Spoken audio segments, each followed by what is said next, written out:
Shalom. Kita bersyukur kalau kita masih diberi kesempatan sama Tuhan buat beribadah. Kita mau satu di dalam doa. Tuhan, terima kasih Tuhan untuk penyertaan-Mu di sepanjang hari kami Tuhan. Terima kasih untuk berkat-berkat-Mu yang boleh kami alami Tuhan. Untuk kesehatan yang Engkau berikan. Kalau sebentar lagi kami mau datang, kami mau sujud di altar-Mu Tuhan. Kami mau membawa hati kami Tuhan. Kami mau datang menyembah-Mu Tuhan. Hadirlah di tengah-tengah kami ya Bapa. Penuhi kami dengan urapan-Mu. Yesus, hanya kepadamu lah kami berseru.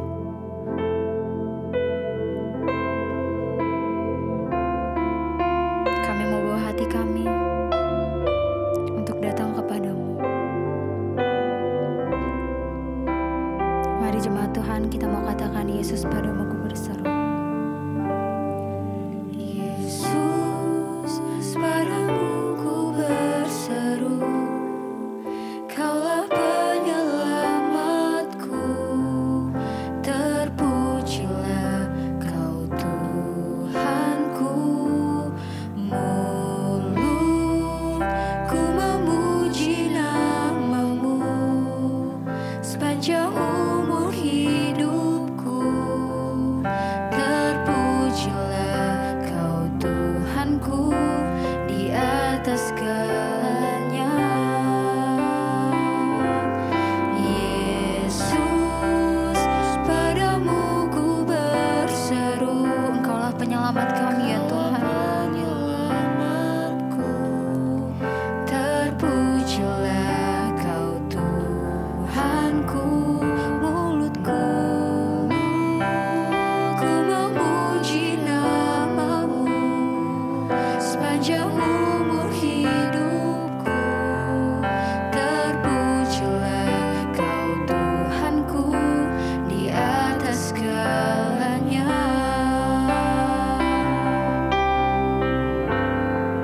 Kami mau katakan Yesus. Yesus, padamu ku berseru. Engkaulah penyelamat kami ya Tuhan. Kami mau memuji Engkau. Engkaulah Tuhan yang terpuji. Bahkan mulut kami akan selalu memuji-Mu Tuhan. Sepanjang umur hidupku, terpujilah Kau Tuhanku di atas segala. Mari sekali lagi kita katakan Yesus, padamu ku berseru. Yesus, padamu ku berseru. Kaulah penyelamatku, terpujilah Kau Tuhanku. Mulutku ku memuji nama-Mu sepanjang umur hidupku. Terpujilah Kau Tuhanku di atas segalanya.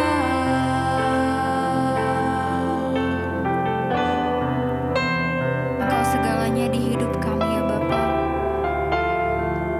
Kami mau naikkan pujian, Kaulah segalanya. Kau segalanya bagiku, Kau segalanya. Kau segalanya di hidupku. Kami mau angkat tangan kami. Ku angkat tangan menyembah-Mu. Kami mau angkat suara untuk memuji-Mu ya Bapa. Ku angkat suara memuji-Mu.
hati penyembahan kami hanya kepadamu.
Ya Tuhan, kemuliaan-Mu lebih dari segala-galanya. Karena itu kami rindukan biar kemuliaan itu turun atas hidup setiap kami hari ini. Kami memasuki tahun yang baru ini Tuhan. Dengan tuntunan Tuhan, dengan pimpinan Tuhan. Karena kami tahu, kami tidak punya cukup kepandaian. Tidak ada satupun yang bisa kami banggakan di dalam hidup ini. Selain berharap dan mengandalkan Tuhan saja. Karena itu urapi setiap kami, urapi hamba-Mu yang tidak ada apa-apanya Tuhan. Kami butuh firman Tuhan, berbicara bagi kami hari ini. Sampaikan isi hati-Mu di tengah kami, di dalam nama Yesus. Yang percaya Tuhan di tengah kita, memberkati kita, katakan bersama. Amin, amin. Tepuk tangan sorak-sorai buat Tuhan. Silakan duduk Bapak Ibu yang terkasih, Kyung Hee. Ya, gongsi Pak Chai ya. Tapi nggak usah kasih saya angpau. Ya, saudara, ya kita bersyukur, kita percaya kita memasuki tahun yang baru ini juga masih bulan Januari ya. Apapun prediksi orang tentang tahun ini, tapi kita percaya kita punya Tuhan yang tidak pernah berubah. Dan janjinya itu tidak pernah berubah bagi setiap kita yang mau sungguh-sungguh percaya. Langsung saja kita buka Kejadian pasal 26. Mari kita buka bersama Kejadian pasal 26, judul perikopnya Ishak di negeri orang Filistin, ya. Ayat yang pertama, firman Tuhan berkata, kita baca bersama 1, 2, 3. Maka timbullah kelaparan di negeri itu. Ini bukan kelaparan yang pertama yang telah terjadi dalam zaman Abraham. Sebab itu Ishak pergi ke Gerar kepada Abimelek, raja orang Filistin. 2. Lalu Tuhan menampakkan diri kepadanya serta berfirman, janganlah pergi ke Mesir, diamlah di negeri yang akan kukatakan kepadamu. Saudara, Alkitab berkata pada zaman itu timbullah kelaparan di negeri itu, di tanah Kanaan, di tempat Ishak tinggal. Menurut saudara, kelaparan di negeri yang kita sedang tinggal itu masalah enggak? Tiba-tiba kita tinggal di satu kota, lalu kota itu mengalami kelaparan. Tidak ada hasil panen, semuanya kering. Dengan kata lain terjadi resesi. Terjadi kelaparan. Dan setiap orang normal ketika ada tantangan di depan, maka apa yang kita lakukan, saudara? Ya, kalau kita benar-benar orang yang normal ya, apalagi sebagai kepala keluarga seperti Ishak. Kira-kira kalau tiba-tiba terjadi kelaparan di kota ini, apa yang Bapak Ibu lakukan? Sebagai orang yang normal, punya logika, punya pikiran, diam saja di kota itu? Tentu tidak kan? Ya, berarti normal ya. Kalau kita diam saja, itu artinya kita hidup tanpa perencanaan. Tuhan tidak memberkati orang yang diam saja. Kita harus ada usaha, harus ada tindakan. Kenapa? Di depan ini ada kelaparan. Saya suka saudara ketika kita membaca Alkitab, kita membayangkan itu terjadi benar-benar dalam hidup kita. Sehingga kita bisa membayangkan sebagai kepala keluarga, kira-kira bapak-bapak ya ketika terjadi kelaparan, ya pastikan nggak ada kelaparan aja, seringkali kita khawatir, kita akan berusaha bagaimana kita mempertahankan hidup ini. Itu normal sebagai manusia karena kita hidup di dunia. Ya, harus ada perencanaan. Anak-anak muda di sini, jangan engkau hidup tanpa perencanaan, tiap hari main handphone, bertobat. Amin. Ya, pikirin masa depanmu. Jangan habiskan waktu sehari 24 jam hanya dengan pegang handphone. Engkau tidak berpikir tentang masa depanmu. Engkau gak pernah berpikir dan berdoa bagaimana Tuhan akan menuntun. Setelah ini saya mau kemana? Anak-anak muda sekarang itu jadi anak-anak muda yang niat juangnya itu kurang, saudara. Tapi saya percaya yang di sini semuanya luar biasa. Jangan menghibur diri. Ya, semoga itu aminnya benar karena kita punya Tuhan. Ya, milikilah perencanaan. Ya, kenapa? Kalau tanpa perencanaan semuanya bubar. Ya, semuanya bingung. Tiba-tiba engkau merasa engkau sudah tua. Ada pepatah berkata kita itu masih bisa berjuang sampai umur 40 tahun katanya sih. Jadi kalau engkau tidak memanfaatkan umur sampai 40 tahun anak muda, setelah itu engkau sudah tidak punya nilai juang lagi ya, dan dengan mudah engkau akan menyerah. Karena di usia setelah 40 tahun itu banyak hal yang terjadi. Kita sudah tidak berani lagi kayak dulu. Makanya orang-orang yang usia 30 ke atas itu mereka masih punya daya juang yang kuat. Tapi mendekati 40 itu sudah ada takutnya, ya namanya juga manusia ya.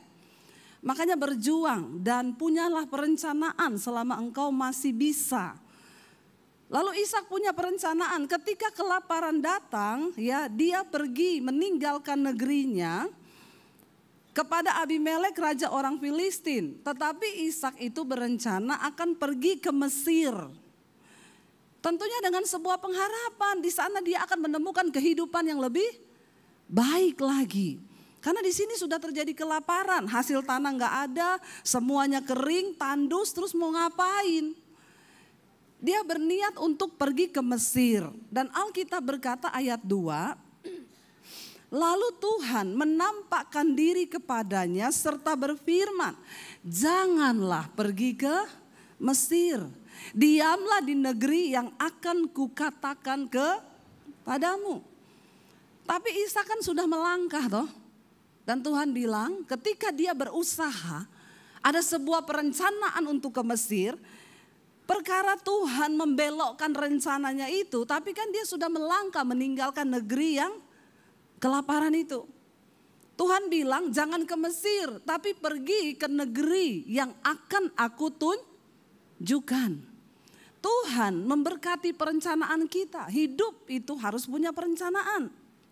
Ketika kita berencana Ishak melangkah keluar meninggalkan daerahnya, maka Tuhan menampakkan diri kepada dia. Dan Tuhan berbicara kepada Ishak. Saudara, berapa banyak di antara saudara yang masih percaya bahwa Tuhan kita Tuhan yang masih berbicara? Angkat tangan.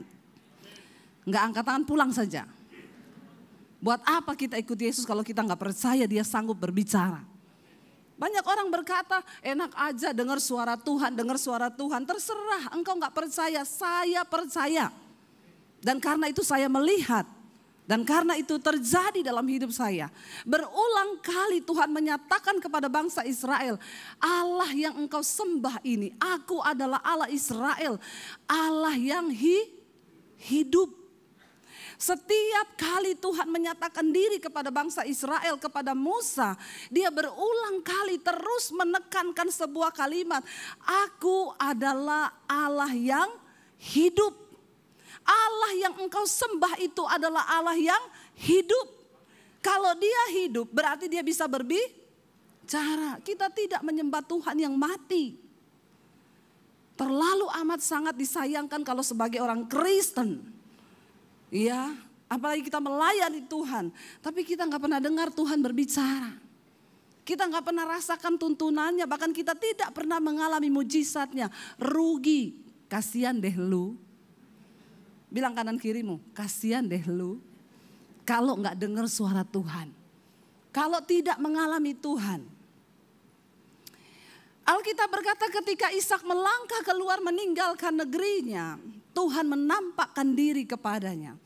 Orang bertanya, Bu, bagaimana bisa dengar suara Tuhan? Bagaimana bisa mengalami Tuhan? Bagaimana bisa kita mengalami hal-hal supranatural dalam hidup ini? Saudara, tidak semuanya di dalam hidup ini bisa engkau pikirkan dengan logika dan engkau selesaikan dengan pikiranmu. Ada hal-hal supranatural yang Tuhan sediakan. Dan itu bisa terjadi bagi orang-orang yang percaya kepada Tuhan. Katakan, yes, karena Allahmu itu Allah yang hidup. Allah yang kita sembah, Allah yang hidup. Orang bertanya, Bu, bagaimana saya bisa mendengarkan suara Tuhan? Tentunya Alkitab berkata, Tuhan bergaul karib dengan orang yang takut akan dia. Dan jalan-jalannya diberitahukannya kepada mereka. Engkau gak mungkin bisa mendengar suara Tuhan kalau engkau tidak bergaul karib dengan Tuhan. Bagaimana caranya bergaul karib dengan Tuhan? Baca isi hati Tuhan setiap hari, dengarkan firman Tuhan, katakan. Kalau di zaman ini orang Kristen tidak bertumbuh imannya itu kebangetan. Sekarang ada YouTube, saudara. Anda bisa mendengarkan firman, ketika ada masalah tinggal cari di YouTube. Michael Gunawan, klik khotbah. Debbie Basjir, klik khotbah. Semua ada. Jadi kebangetan kalau hari ini saudara tidak bertumbuh imannya. Segala khotbah ada di YouTube sekarang. Beda dengan zaman saya bertobat tahun 95. Jangankan YouTube, HP belum ada. Bagaimana kita bisa bertumbuh? Untung kita punya Roh Kudus yang ada di segala zaman. Amin. Saya bertumbuh dengan pembacaan Alkitab di kamar, sembunyi-sembunyi. Setiap ayat yang saya baca, saya catat, saya dapatkan rema.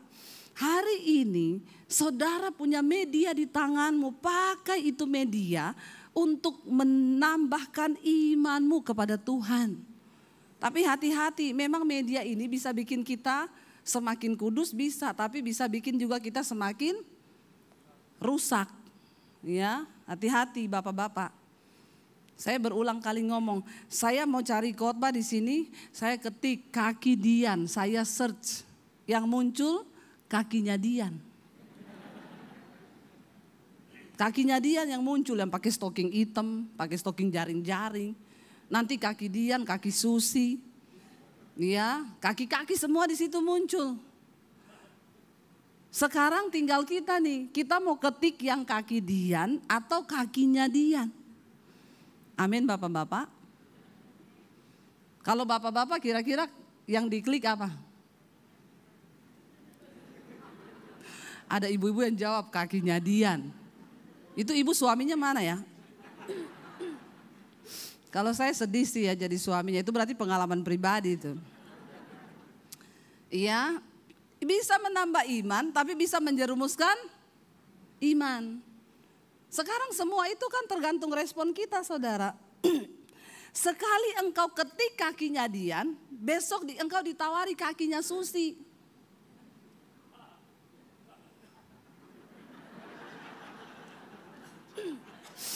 Pengalaman pribadi ya Pak. Menertawakan dirinya sendiri itu. Kayaknya itu pengalaman makanya bisa tertawa begitu ya. Ya ini dunia saudara. Tapi sekali engkau putuskan, misalnya iya Bu, saya tuh Bu sering tuh saya ketik kakinya Dian Bu. Bertobat, amin. Engkau ketik hari ini besok ditawarin lagi, itu cara kerja setan. Engkau ketik lagi ditawarin lagi yang makin heboh. Tapi kalau engkau putuskan enggak dalam nama Yesus. Makanya pakai nama Yesus itu ya jangan cuma di kuburan. Ada yang lebih horor dari kuburan, kakinya Dian. Amin Bapak-bapak. Itu setan tuh akhir zaman. Ya setan di akhir zaman sudah berubah. Tidak lagi yang menyeramkan tapi yang indah-indah. Ya makanya Bapak-bapak itu harus imannya semakin kuat di dalam Tuhan.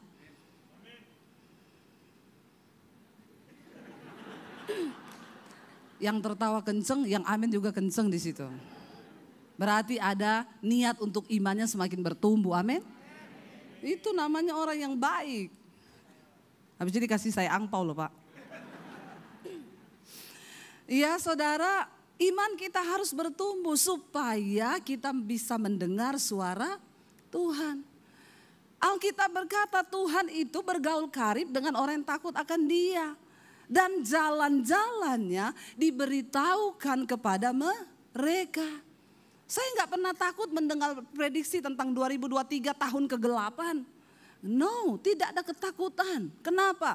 Memang dunia akan berubah. Dan kalau memang masa kegelapan itu akan datang, saudara nggak bisa tengking. Bilang amin. Enak aja apa-apa main tengking, nggak bisa. Alkitab berkata di akhir zaman akan datang masa yang sukar. Tetapi bagi orang-orang yang setia mencari Tuhan, selalu ada jalan baru yang bisa Tuhan bukakan bagi setiap kita yang mau setia kepada Dia. Di tahun baru ini, ayo mantapkan hati dan imanmu. Aku mau lebih sungguh-sungguh lagi di dalam Tuhan. Amin saudara. Ayo kita makin sungguh-sungguh kepada Tuhan. Ya, lalu Tuhan menampakkan diri kepada Ishak. Dia menyatakan kepadanya, jangan pergi ke Mesir. Pergi ke negeri yang akan aku tunjukkan kepadamu. Kita boleh punya perencanaan dengan semua kematangan, kita boleh punya rencana. Tetapi kalau Tuhan berkata jangan, maka jangan. Ini namanya kita punya kepekaan bersama Tuhan. Bapak-bapak, engkau punya perhitungan bisnis oke. Engkau pintar dalam hal berbisnis, tapi kadang-kadang yang namanya jebakan iblis di depan engkau nggak tahu. Tapi Tuhan akan beritahukan kepada orang-orang yang bergaul karib dengan Tuhan. Makanya tidak cukup perencanaan, tidak cukup kepandaianmu, tidak cukup kepintaranmu, semua bisa meleset. Tapi tuntunan Tuhan tidak akan pernah salah bagi hidup kita. Katakan, makanya bergaul dengan Tuhan. Banyak baca Alkitab. Hari-hari ini jangan suka nonton drama Korea. Banyak ini ibu-ibu nonton drama Korea pakai acara nangis-nangis. Sampai jiwanya terhanyut. Nonton khotbah gak pernah nangis dia. Ya tiap malam ya. Tolong saudara yang suka nonton drama Korea tiap malam. Nonton Mesbah Doa di Debbie Basir TV. Yang belum subscribe, tolong subscribe. Jangan lupa komen dan share. Ya, mending kita tambah iman kita. Mending kita bangun iman kita. Karena hari-hari ini engkau tidak bisa berpegang pada apapun. Jangan andalkan logikamu, jangan andalkan kepandaianmu. Berhenti pakai strategi-strategi manusia. Duduk di kaki Tuhan dan minta tuntunannya. Sebagai jemaat kita harus mengandalkan Tuhan. Sebagai gereja pun begitu. Jangan dengan kekuatan kita membangun gereja. Jangan dengan strategi-strategi kita. Duduk di kaki Tuhan dan minta perkenanan Tuhan turun. Katakan amin. Tidak cukup kepintaran kita saudara.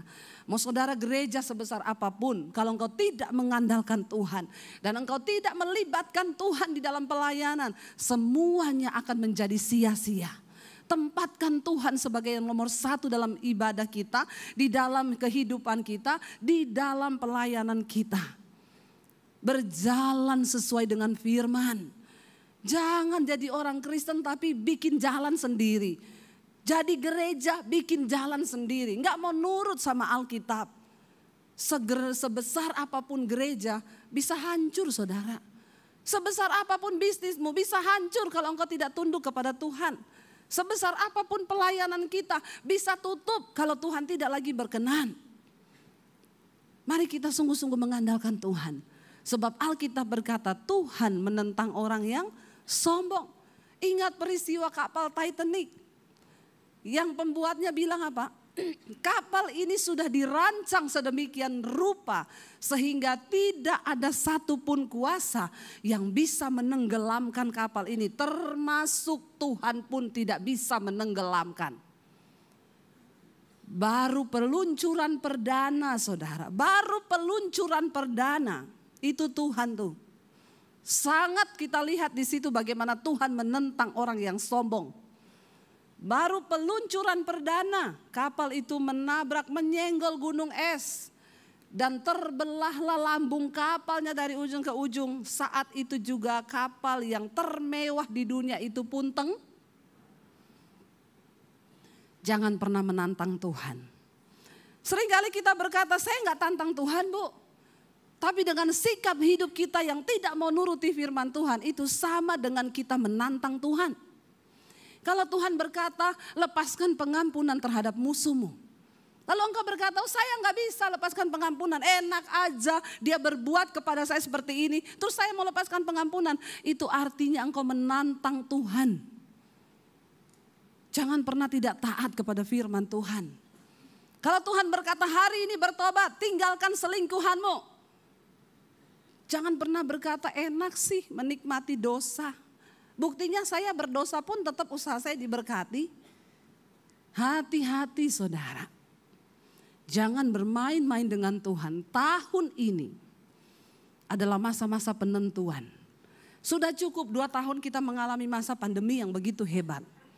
Kalau dengan semua yang terjadi kita masih hidup hari ini. Itu anugerah Tuhan dan artinya rencana Tuhan atas hidup kita itu belum selesai. Katakan amin.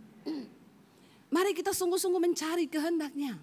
Bangun hubungan yang intim dengan Tuhan. Lalu Ishak mendengar suara Tuhan. Dia Tuhan yang masih berbicara sampai hari ini. Dia Tuhan yang masih mau menuntun saudara dan saya.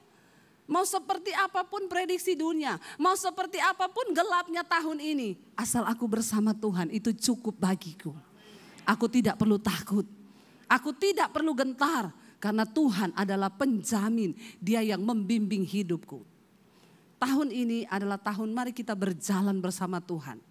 Minta pimpinan Tuhan. Ketika Tuhan berkata kepada Ishak, diam di negeri yang akan aku tunjukkan kepadamu. Ishak gak ngomong ini, Tuhan aku udah bikin perencanaan. Semuanya sudah matang. Aku udah siapin uang 5M Tuhan, aku akan buka perkebunan di sana.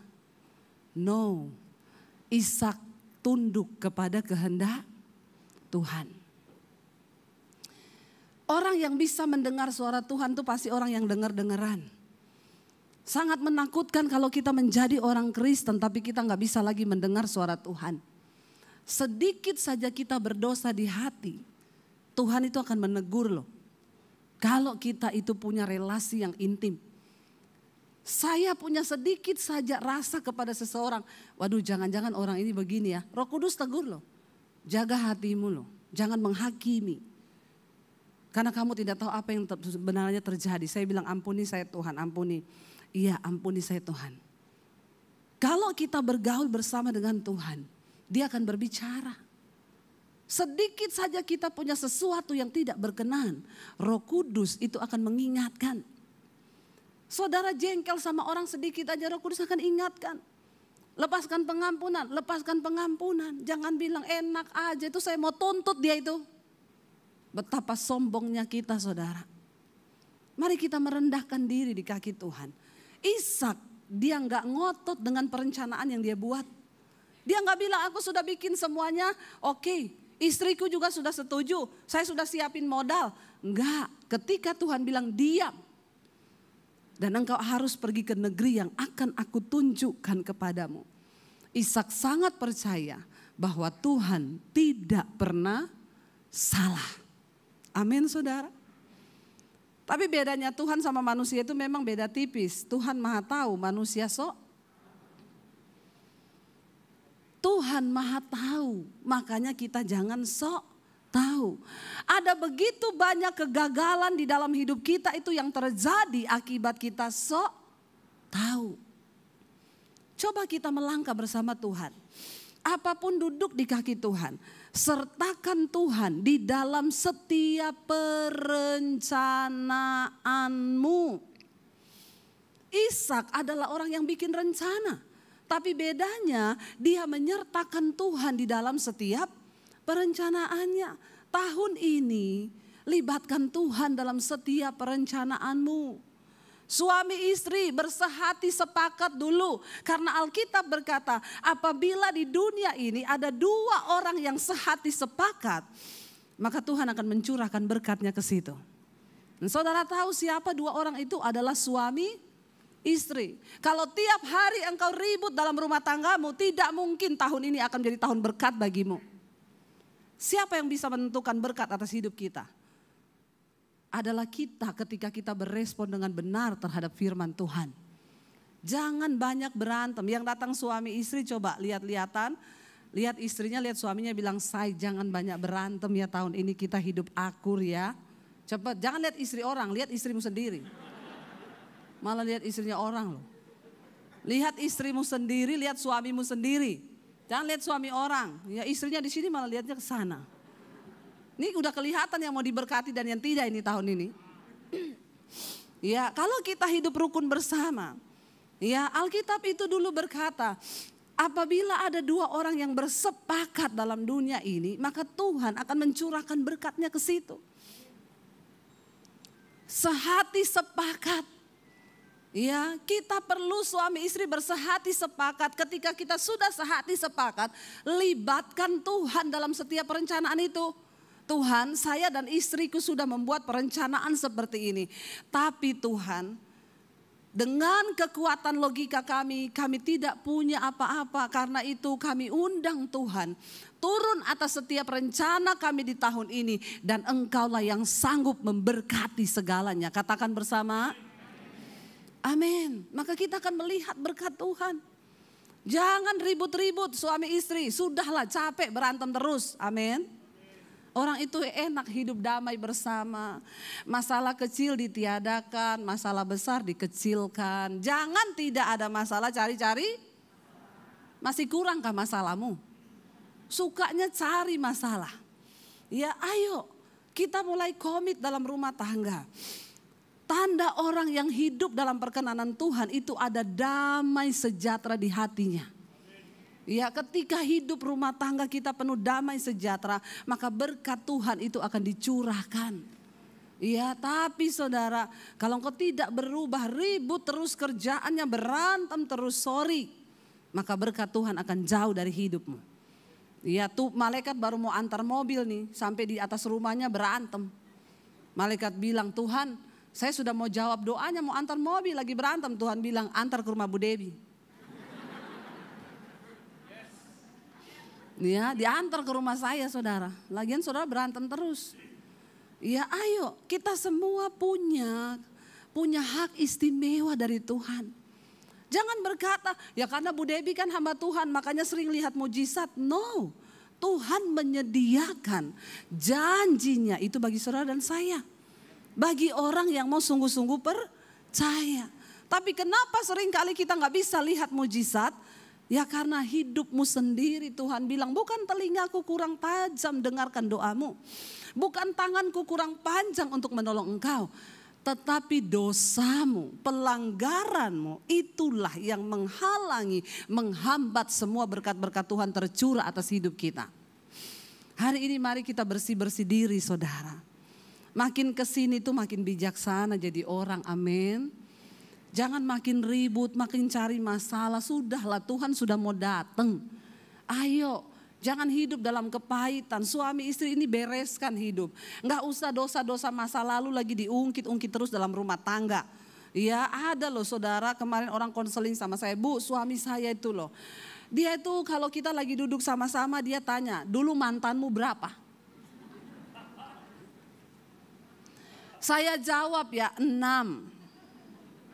Terus apa aja yang dilakukan oleh 6 mantanmu sama kamu? Saya heran Bu dengan suami saya ini. Setiap kali nanti kalau saya nggak jawab dia paksa saya. Pasti kamu sudah lakukan macam-macam. Aduh capca ya, saya bilang bawa sini suamimu saya baptis ulang, saya rendam. 15 menit. Biar buka mata langsung di rumah Bapa di sorga. Daripada cari keributan saja tiap hari. Yang diungkit yang masa lalu, Tuhan saja sudah lupa itu. Bahkan malaikat juga udah gak peduli berapa mantanmu, hello. Gak usah ingat-ingat mantan. Sukanya ungkit-ungkit, lalu gak ada masalah cari-cari masalah. Bagaimana Tuhan mau memberkati urusannya yang dulu-dulu. Kamu ingat gak dulu? Saya bilang gak ingat, itu waktu itu kucing belum berbulu. Ngapain diingat yang dulu-dulu? Ya saya bilang, ibu ajak aja suamimu konseling sama saya sini. Nggak mau ketemu pendeta, ya suruh ketemu dukun. Lah terus mau apa coba? Capek nggak jadi istri juga kayak begitu tiap hari dicemburui. Cemburu Bu, saya punya Instagram. Disuruh tutup, nanti mantu. Kamu berteman kan sama mantanmu? Dia cari tahu nama mantannya siapa. Mantanmu namanya siapa? Coba saya cek di IG-mu, berteman gak sama kamu di IG? Dicek, ada bener mantannya. Tuh kan kamu berteman sama mantanmu di IG, istrinya bilang ya namanya orang minta pertemanan ya biasa. Tutup saja IG-mu, kamu ndak usah lagi pakai IG, pakai Facebook, tutup semua. Jadi istrinya bilang sama saya pakai nama lain sekarang Bu. Istrinya tidak kurang hikmat saudara.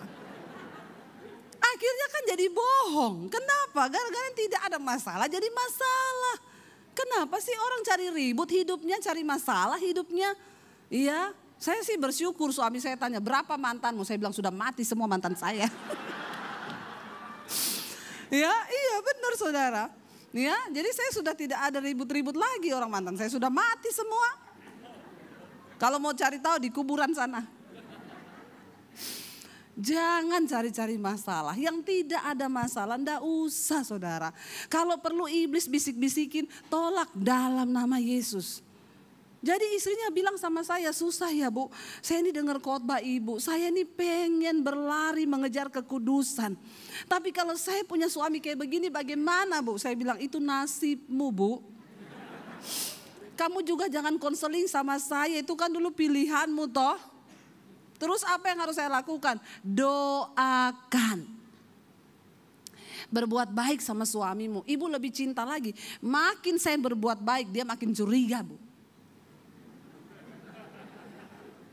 Saya bikinin kopi, saya bikinin apa. Kok sekarang baik sama saya? Jangan-jangan. Capek juga sih ya. Saya bilang aduh jangan tambah-tambah lagi beban saya deh dengan urusan suamimu. Ya sudah itu nasib-nasibmu. Makanya yang muda-muda mau cari jodoh buka mata lebar-lebar. Jangan bilang cinta itu buta, pret. Kau kalau sudah nikah sudah tidak ada cinta. cinta itu 5 tahun pertama saja. Setelah itu cinta akan pudar. Disitulah komitmen akan diuji. Ganti cinta itu naik level menjadi kasih. Cinta itu cenderung menuntut. Kalau yang dituntut sudah tidak ada, maka pudar cinta. Tapi kasih itu adalah memberi tanpa berharap. Ketika kita punya prinsip saya hanya memberi, ya sudahlah. Saya mau dikasihi mau tidak. Kemarin ada ibu yang cerita sama saya, Bu. Saya ini menikah, saya ini dari luar pulau. Saya nikah dengan suami saya itu orang Jawa. Ketika kami menikah, saya lihat suami saya ini kaku banget. Itu orang tuanya ya Bu, nggak pernah rangkulan, nggak pernah pegang tangan kalau jalan. Jadi saya stres pertama kali menikah dengan suami saya pikir saya ini dicintai atau tidak ya. Kenapa dia nggak pernah pegang tangan saya di mall? Dia nggak pernah rangkul saya. Lah ini loh saudara, wanita dan laki-laki itu tidak pernah menemukan, memang kita ini tidak cocok ya. Makanya banyak yang orang yang sudah stres menikah dengan lawan jenis, dia cari yang sejenis. Tapi Alkitab berkata kita ini harus menikah dengan lawan jenis kan. Saya bilang ibu, laki-laki dan perempuan tuh beda. Saya juga sama kayak ibu waktu menikah pertama. Saya tuh lihat mami papi saya kalau jalan gandeng tangan. Bus aja gandengan loh, masa kita gak gandengan? Kalah sama bus gandengan. Mami papi saya kalau jalan tuh mami saya dirangkul sama papi saya. Nah waktu saya menikah dengan suami saya juga orang Solo. Emak bapaknya mana ada rangkulan di mall. Mana ada pegangan tangan, bagi mereka itu tabu. Wanita itu pakai perasaan. Dia pikir kalau dirangkul suaminya itu tanda cinta. Lah suami itu pakai logika. Makanya kita gak pernah ketemu. Kalau berantem malam-malam istri nangis di tempat tidur. Berharap suaminya rangkul dari belakang. Dia nangis sambil gini, rangkul dong. Rangkul dong. Suaminya ngeliatin dia, cengeng banget sih. Udah malam juga gak tidur-tidur. Gua tidur aja ngantuk. Suaminya ngorok, dia nangis. Nyambung gak? Sakit hati gak? Kita berharap rangkul dong. Balik belakang kan, tiba-tiba dengar. Capcay deh. Makanya berhentilah. Iba diri, pakai perasaan. Ya, saya tuh dulu begitu, saya bilang sama suami saya berharap dia itu di mall gandeng tangan saya. Ya, dia cuma gandeng kalau saya mau belok ke LV. Langsung ditarik tangan saya, ayo saya kita. Nah, itu baru cintanya terlihat. Ya, langsung dia tarik tangan saya. Tapi berhentilah saudara, ayo kita mulai jadi dewasa di dalam Tuhan. Ya, tidak ada masalah, nggak usah cari masalah. Kita hidup sepakat sehati bersama. Lalu Alkitab berkata, saya sampai jam berapa ya? 15 menit lagi. Ini baru pembukaan loh. Masih panjang ayatnya, bagaimana ini? Sampai jam 2. Habis ini saya gak diundang lagi sama Pak Samuel. Saudara, lalu tinggallah di negeri ini sebagai orang asing kata Tuhan. Maka aku akan menyertai engkau dan memberkati engkau, sebab kepadamulah dan kepada keturunanmu akan kuberikan seluruh negeri ini, dan aku akan menepati sumpah yang telah kuikrarkan kepada Abraham ayahmu. Tuhan bilang diam di negeri ini sebagai orang asing. Coba kalau Ishak sudah punya perencanaan, ya ampun tinggal di sini sebagai orang asing, gak ada yang aku kenal. Gak ada sapa-sapa. Bagaimana aku bisa berelasi? Hei, kalau Tuhan yang suruh diam. Saya ingat saya pertama kali pindah ke Jakarta, dapat suara Tuhan. Baru beli rumah baru di Solo. Tuhan berkata, pergilah engkau ke satu negeri yang akan aku tunjukkan kepadamu. Saya berdoa, saya berpuasa. Kemana Tuhan? Kemana? Saya berdoa sendiri, saya gak ngomong suami saya. Saya doa puasa, saya datang ke satu tempat. Bercucuran air mata, Tuhan saya baru beli rumah loh di Solo. Kenapa Tuhan suruh pergi lagi Tuhan? Kok aku ini ikut engkau tidak ada ketenangan Tuhan. Baru dari sini suruh pergi ke sini. Itulah iman. Mengikut Tuhan tuh pakai iman. Saya diam, saya berdoa, saya puasa. Saya gak pernah cerita ke suami. Tapi saya bilang, Tuhan, kalau ini rencanamu, Engkau bicara juga kepada suamiku. Tiba-tiba lagi duduk-duduk malam, suami saya bilang ini, Say, kamu rasa gak? Kayaknya Tuhan tuh mau bawa kita pindah ya dari Solo. Wih, seperti halilintar menyambar. Saya langsung, ya ini confirm dari Tuhan. Saya tanya sama dia, menurutmu Tuhan mau bawa kita kemana? Dia jawab, kayaknya ke Batam. Kenapa kamu bisa bilang Batam? Karena aku dulu sekolah Alkitab, sebenarnya waktu lulus mau ditempatkan di Batam, kata dia. Saya bilang tidak usah mematok Tuhan, kita berdoa kemana akan Tuhan bawa kita. Lalu kami mulai bergumul, jangan mutuskan apa-apa. Waktu Tuhan bicara, tangkap, berdoa, renungkan. Saya cuma berdoa berkata, oke Tuhan, kami mau mengikuti rencanamu. Sekalipun kami sudah punya rumah. Jujur waktu Tuhan bilang itu ke saya langsung tolak loh. Tuhan no. Kenapa? Saya tidak punya uang 5 miliar di rekening. Anak saya sudah sekolah 3. Bagaimana saya bisa bawa mereka pindah ke kota lain? Saldo saya aja minta maaf. Tiap hari, maaf, saldo Anda tidak mencukupi. Terus bagaimana saya harus membawa anak saya pindah? Makanya orang dunia kan sekarang berkata gini, bagi perempuan-perempuan engkau harus bijaksana. Kalau ada cowok dekati engkau, bilang sama dia, kamu harus sering-sering baca itu gerbang tol. Apa itu? Pastikan saldo Anda cukup. Ya, tapi kalau kita mau memulai bersama Tuhan, enggak bisa begitu. Saya nikah dengan suami saya enggak punya uang. Karena kami sering lihat pom bensin. Setiap kali isi bensin, mulai dari 0 ya mas. Kita selalu mulai dari 0. Bukan pastikan saldo Anda cukup. Itu tidak menjamin. Yang menjamin adalah penyertaan Tuhan, katakan. Saya bilang sama Tuhan, saya enggak punya uang cukup untuk bawa anak-anak saya pindah. Tapi kalau Tuhan suruh ya terserah Tuhan. Akhirnya suami saya bilang begitu. Oke, kita pasrah ya sama Tuhan. Kami berdoa dan akhirnya kami dapat satu kata, Jakarta. Tuhan akan bawa kami ke Jakarta. Kami berdoa, Tuhan gini-gini, tanda demi tanda Tuhan genapi. Akhirnya kami pasrah dan semua terjadi saudara. Di Jakarta Tuhan bilang, berdiamlah di sini sebagai orang asing. Saya punya beberapa link di Jakarta, teman-teman pelayanan di gereja.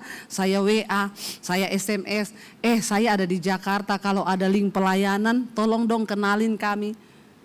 Semua enggak ada yang balas. Telepon yang Anda tuju sedang melarikan diri.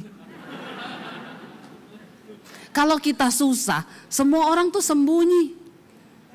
Giliran saya begini ketemu, Bu, ingat aku enggak Bu? Siapa ya? Yang dulu tuh loh, waktu ibu masih susah, pret. Biasa begitu. Jadi jangan berharap pada manusia. Taruh imanmu kepada Tuhan. Semua link di Jakarta Tuhan tutup. Saya tahu itu Tuhan yang tutup. Nggak ada yang menjawab, nggak ada yang buka link bagi kami. Supaya apa? Disitulah kami menaruh iman harapan hanya benar-benar kepada Tuhan. Menjadi orang asing di situ gampang nggak? Nggak gampang. Orang asing artinya tidak ada kenalan, nggak ada teman. Bagaimana seseorang bisa menjadi orang yang sukses di satu tempat yang nggak ada link? Hello. Tapi bersama Tuhan nggak ada yang mustahil. Karena waktunya sudah hampir habis. Kita singkat saja. Singkat cerita, Ishak itu disuruh Tuhan menabur. Di tempat yang kering, kelaparan terjadi, Tuhan bilang menaburlah. Dia gak peduli dengan keadaan, dia gak peduli dengan postur tanah yang lagi kering. Masa kelaparan terjadi di seluruh negeri. Tapi dia peduli dengan apa yang Tuhan suruh. Menabur. Dengar baik-baik. Kalau saudara mau diberkati tahun ini, banyak-banyaklah tolong yang kencang suaranya. Banyak-banyak biasa aja keles. Gak usah emosi gitu, menabur. Saya tahu ini kalau sudah ngomong soal menabur, menabur lagi. Sukanya ngomong menabur, pendeta itu. Alkitab yang ngomong. Barang siapa yang memberi, siapa yang menabur, dia yang akan menuai. Di tempat yang kering, tanahnya lagi tandus, pecah-pecah, Tuhan suruh tabur benih. Masuk akal enggak? Ikut Tuhan itu enggak masuk akal. Saya bersaksi, saya bersyukur kenapa Tuhan percayakan hari ini keuangan yang begitu luar biasa bagi kami saudara. Waktu enggak punya uang, saya tuh sering tinggal punya uang itu, lihat hamba Tuhan, Tuhan bilang tabur sama dia. Berapa Tuhan? Sekian. Saya tengking dalam nama Yesus. Ini pasti suara setan. Karena di rekening saya pas-pasan itu, masa saya suruh tabur sama dia segitu. Tuhan bilang tabur. Saya uji lagi dalam nama Yesus. Tapi saya taat. Roh Kudus itu terus di hati ini loh. Makanya Rasul Paulus bilang aku ini tawanan roh. Saya praktekkan saudara. Saya tabur saat itu. Lalu saya ngelus dada. Puas Tuhan. Saya nggak berani cerita ke suami saya. Karena laki-laki itu cenderung pakai logika kan. Dia pasti akan ngomong, kamu itu loh udah tahu uang pas-pasan. Nabur lagi. Bapak-bapak, survei membuktikan ukuran otak laki-laki itu lebih kecil daripada ukuran otak perempuan. Tetapi bapak-bapak itu overload. Otaknya diisi dengan semua pikiran. Anaknya masih mau kuliah 5 tahun, dia udah mikir dari sekarang. Padahal Alkitab berkata kesusahan sehari cukup untuk. Jangan kau pikir yang 5 tahun ke depan. Otak laki-laki itu lebih kecil daripada perempuan. Tetapi banyak yang overload karena laki-laki itu selalu pakai logika. Makanya survei membuktikan yang paling banyak kena stroke itu bapak-bapak. Perempuan itu ukuran otaknya gede, memorinya juga gede. Tapi karena jarang dipakai, makanya agak-agak longgar saudara. Karena wanita itu pakai perasaan, dia ada masalah, dia nangis, selesai sudah. Nggak perlu pikir. Itu wanita, dia nggak usah mikir. Dia curhat aja sama temennya ya, Cin, gue lagi ada masalah nih. Temannya jadi sudah males sih baca-baca WA-nya dia terus ya, curhat terus. Dia pikir cuma dia yang ada masalah. Dia ketik panjang gitu ya, temennya nggak baca, cuma dibalas, sabar say. Dia sudah plong saudara, sudah plong dia karena dia sudah curhat. Beda laki-laki itu kan nggak boleh curhat toh. Ada di sini yang suka curhat laki-laki? Berarti engkau setengah. Nih ya, saudara, ayo kita ya sungguh-sungguh mengandalkan Tuhan hari-hari ini. Karena tidak ada yang bisa kita andalkan. Dan Alkitab berkata kepada Ishak menabur dan dia taat. Dan Alkitab mencatat saudara, dikatakan oleh firman Tuhan ayat 12, Kejadian 26 ayat 12, maka menaburlah Ishak di tanah itu dan dalam tahun itu juga loh, nggak tunggu tahun depan. Dalam tahun itu juga ia mendapat hasil berapa? 100 kali lipat sebab ia diberkati Tuhan. Dan orang itu menjadi kaya, bahkan kian lama kian kaya sehingga ia menjadi sangat. Kenapa dia menjadi kaya saudara? Alkitab nggak bilang begini. Maka menaburlah Ishak, tahun itu juga mendapat hasil 100 kali lipat sebab ia pintar. Sebab perencanaannya itu mateng. Sebab modalnya gede. No, Alkitab bilang sebab ia Mari jadi orang yang diberkati Tuhan. Engkau gak perlu modal gede. Jangan bilang saya gak punya modal. Tuhan itu bisa membuka jalan dengan cara yang ajaib. Saya ketemu seseorang saudara. Dia cerita sama saya tanya, ibu tinggal di mana? Tinggal di Ambon. Ibu usahanya apa? Puji Tuhan bu, saya sih punya pom bensin. Ibu-ibu muda loh saudara. Ya mungkin saudara yang sering dengar khotbah saya sudah ada nih ya. Saya ngomong sama yang belum dengar aja, Bapak tutup kuping aja kalau udah dengar. Ya, nggak apa-apa, ini jadi berkat ya. Jadi berkat saudara. Saya mendengar dia itu luar biasa. Saya nih bu, awalnya kenapa saya pengen buka pom bensin? Bukan karena saya punya modal. Saya nggak punya modal bu. Saya Itu ngisi di Ambon, saya tinggal di kepulauan. Ngisi bensin antri panjang kayak ular, harganya itu berlipat-lipat kali ganda. Terus saya bilang sama Tuhan gini, Tuhan, seandainya saya bisa buka pom bensin di sini ya, rakyat di sini nggak perlulah bayar sampai berlipat kali ganda dan nggak usah antri.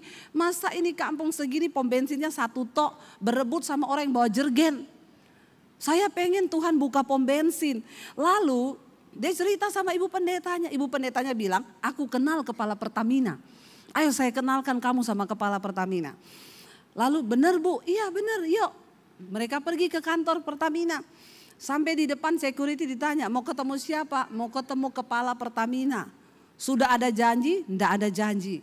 Siapa kepala Pertaminanya? Mereka sebut nama. Security-nya ngomong, oh itu Bapak sudah lama pindah. Tidak di sini lagi. Menurut saudara harapannya mati enggak? Enggak kenal kan sama kepala Pertaminanya? Enggak ada link kan? Linknya tutup. Tapi dia bilang, tapi enggak apa-apa walaupun bukan Bapak itu lagi. Saya boleh enggak saya ketemu? Ya tunggu ya Bu, nanti saya tanya dulu kalau beliau mau ketemu. Jalan Tuhan itu selalu ada bagi orang yang mengandalkan Tuhan. Lalu oh boleh Bu, Bapaknya mau ketemu. Ya sudah masuk saudara. Sampai di dalam Bapaknya tanya ada perlu apa? Pak saya bisa enggak buka pom bensin? Di mana? Di daerah ini loh, saya tinggal daerah ini. Itu tuh masa pom bensin satu tok. Oh sorry Bu, di situ sudah ada rencana akan buka lagi satu. Tapi sudah ada orang yang menang tendernya. Oh berarti nggak bisa ya Pak? Nggak bisa Bu, ya sudah saya pamit ya Pak cerita-cerita.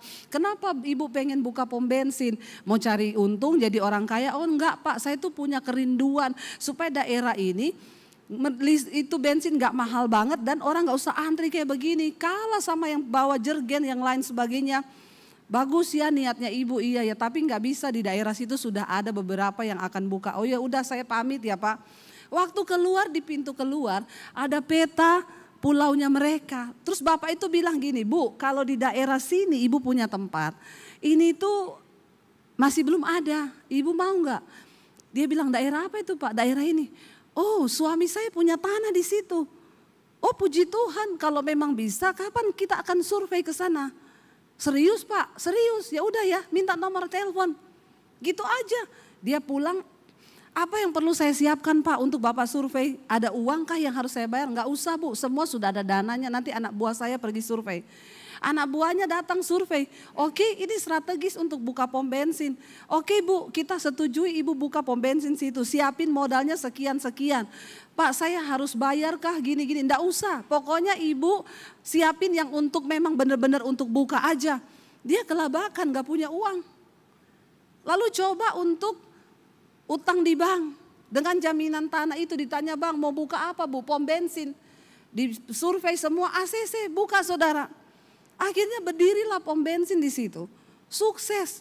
Lah dia itu akhirnya dari pihak Pertamina bilang, Bu Ibu mau gak buka satu dekat daerah dermaga Bu? Karena itu banyak kapal-kapal yang datang.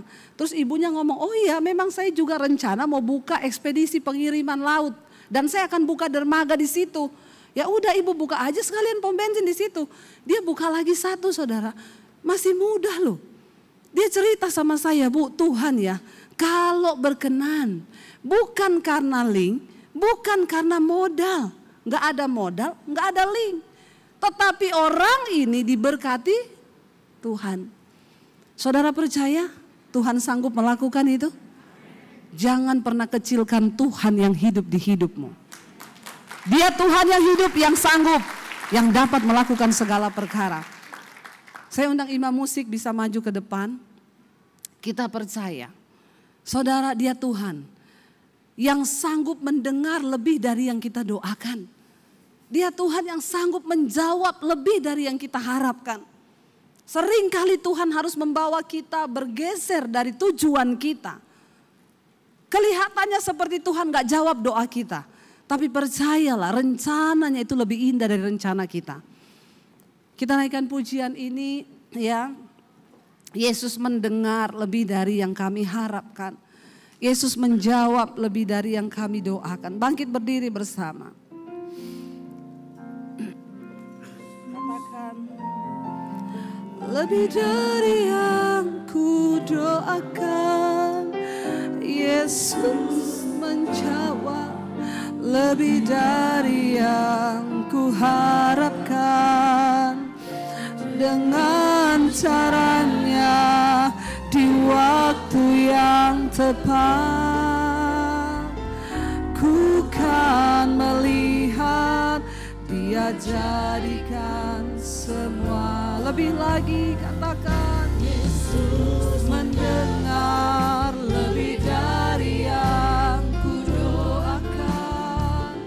Yesus menjawab lebih dari yang ku harapkan. Dengan caranya di waktu yang tepat, ku kan melihat Dia jadikan semua. Kami tidak ragu untuk menjalani tahun ini Tuhan, karena kami tahu rencana Tuhan itu lebih baik dari rencana kami. Ampuni kami kalau selama ini kami andalkan logika kami, kepandaian kami. Hari ini kami taruh semua itu di dalam tangan Tuhan. Terima kasih Bapa. Tuhan memberkati hidup kami, memberkati anak cucu kami, memberkati semua yang kami lakukan dengan tangan kami. Dibuatnya berhasil karena hidup kami menyenangkan hati-Mu Bapa. Kami juga melepaskan berkat bagi bangsa dan negara kami, melepaskan berkat bagi Indonesia, melepaskan berkat bagi bangsa-bangsa. Kami percaya penyertaan perkenanan Tuhan turun atas setiap kami. Mari buka hati dan tanganmu saudara, arahkan pandanganmu kepada Tuhan. Diberkatilah engkau dalam hidupmu, diberkatilah rumah tanggamu, diberkatilah pekerjaanmu, diberkatilah kesehatanmu, diberkatilah keuanganmu. Dan engkau akan menjadi berkat bagi banyak orang. Engkau menjadi berkat bagi banyak orang di sekelilingmu. Hidupmu menjadi tanda bagi kemuliaan Tuhan. Hidupmu menjadi tanda bagi kemuliaannya. Ini waktunya, ini waktu pemulihan itu. Tahun kebaikan Tuhan akan engkau alami di hari-hari yang ke depan. Karena itu turunlah kiranya berkat dalam nama Bapa, cinta kasih dalam nama Tuhan Yesus Kristus. Bahkan penyertaan Allah Roh Kudus melimpah atas hidup kita mulai hari ini. Bahkan sampai kali yang kedua Tuhan Yesus datang menjemput setiap kita. Nama kita tercatat di dalam kitab kehidupan. Dalam nama Tuhan Yesus yang percaya diberkati Tuhan katakan bersama. Amin, amin, amin.